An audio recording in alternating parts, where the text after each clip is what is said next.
Hello everyone, welcome to Grassroots NASCAR Racing. My name is Scott, and if you're new to our channel, please do us a huge favor and hit that subscribe button. That way you don't miss out on any of the content that we're putting out. Also, if you enjoyed the video, hit the like button. That helps our channel out a lot as well. Now, today's video is going to be a little bit different than most.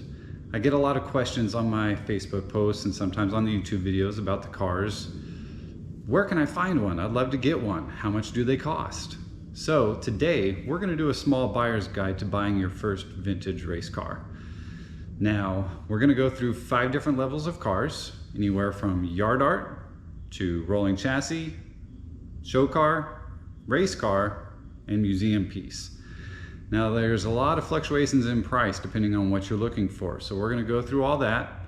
Then at the end, I'm going to go through some of the variables that will affect the price of your car that you're wanting to buy. And then we'll go through where to buy them. So let's dig right in. Category 1 is going to be yard art. Now these cars are generally not in good shape. It's oftentimes just a chassis, just a body. It might be a chassis with a body, no wheels. But these are cars that are not in good shape. Nobody's going to restore them. You're not hurt if the value goes down. You're just looking for something cool to sit out in front of your house or out in front of your shop or your business. Now these can range anywhere from $300 to $2,000, just depending on what it is. Your next step up is going to be a rolling chassis. Rolling chassis can be something very simple, like just a chassis, body, and wheels, and that's it. There's nothing else there. Going up, they could be something like this. Now this has most everything still in it. You still have your seat, your instrument panels, your brakes, your suspension. Most everything is still there. You're just missing your drivetrain. Now, rolling chassis, they can range anywhere from, say, $1,000 up to about $10,000, just depending on what it is. Category 3 is going to be show cars. Now, show cars can be pretty fun because you can pick them up pretty cheap and you can still just do a little work to them to get them onto the track. Most show cars are actually retired race cars, so it's kind of cool finding out the history of them as well. Now most of them have been set up, they've been detuned, they're just set up to be put into a parking lot or put in front of a business or out in front of a racetrack just for fans to see. But they do run and drive under their own power. Many show cars might just have a small block Chevy dropped into them or a detuned race engine.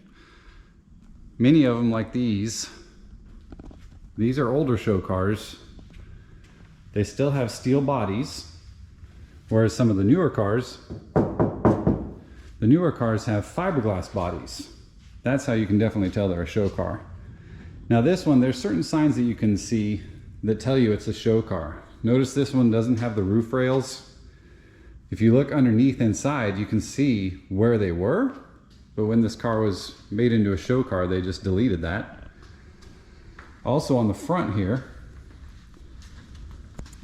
you can see down in the front that they actually have the factory plastic Pontiac Grand Prix inserts. Now a race car wouldn't have those. They'd have more of a mesh insert, something like that, but you wouldn't have the factory plastic like that. So there are certain things that show that it's a show car, but these cars can easily be converted to run on a racetrack. Now show cars are going to run you anywhere from about $10,000 to say $40,000, maybe on the high end. Again, just depending on what it is, how new it is, or how old it is. Now category 4 is going to be your race cars. Now that's what this one is. This is a race car. It's got a 700 horsepower engine, 5.5-inch 4-disc clutch, 4-speed transmission. It's got all of the modern safety and equipment that you need to go out on the track. But that's what these are. These are track-ready cars that are ready to go. Now, race cars are not museum pieces. They're oftentimes not beautiful, but they're made to race.